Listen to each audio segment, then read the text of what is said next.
This has really made me teary-eyed today because Audubon's probably one of the first organizations I ever joined, and I've been an ornithologist all my life. So I am extremely flattered to receive this award, and I want to thank everybody here, all my fellow awardees, as well as everybody who hosted us here last night. It's very touching. Most of all, I'd like to thank my mother for teaching me about the natural world and for teaching me about Rachel Carson. My mother was cut from a different cloth. She was born to a homemaker and a high school principal in Thomasville, Georgia. And her family was fairly poor, so her father picked peaches during the summer to make ends meet. And I think it was this kind of upbringing that affected her outlook on the world profoundly. She was the first environmentalist I knew. It was she who had to explain to me why my favorite bird, the peregrine falcon, was extinct east of the Mississippi when I was about 8. And I asked her why, and she said, well, it's caused by something called DDT that we spray on our food. And it was her voice that I heard emanating over the radio in 1995, reminding us all to recycle as part of her public service campaign that she did for the Environmental Defense Fund.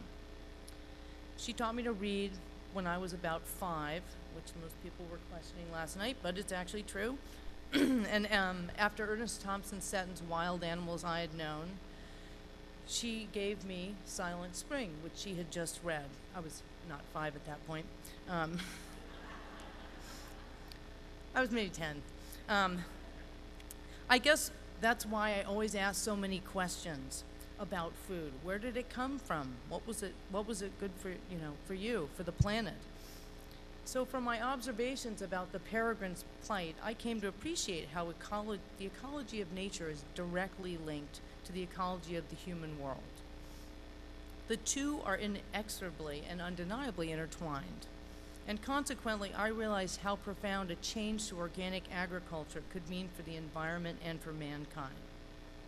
Organic farming does things the way that nature intended, honoring millions of years of coevolution with what is called the soil food web, microbes, bacteria, and fungi working in concert with the plant's root system to build a vibrant ecosystem which can better handle seasonal changes and even sequester CO2 into the soil.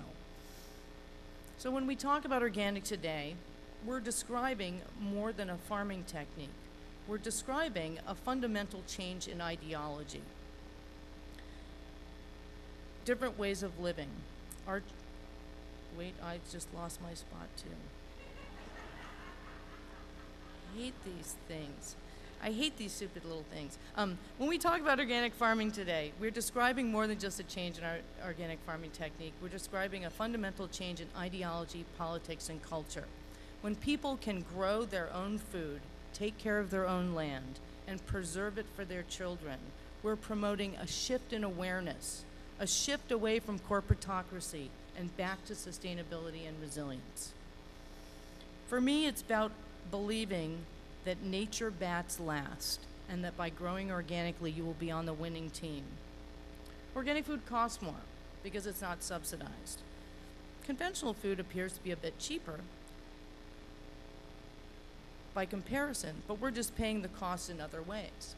The cost of almost losing the peregrine falcon and the bald eagle, for example. The cost of groundwater and soil pollution. The costs that are unknown for all the species in harm's way, and those we can't and haven't saved.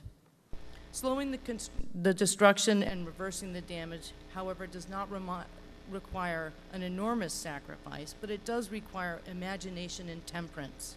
It does require a redefinition of convenience and need. It does require that all of us love our Mother Earth and live our lives in a manner that will allow future generations to know her gift and wonder. Thank you very much.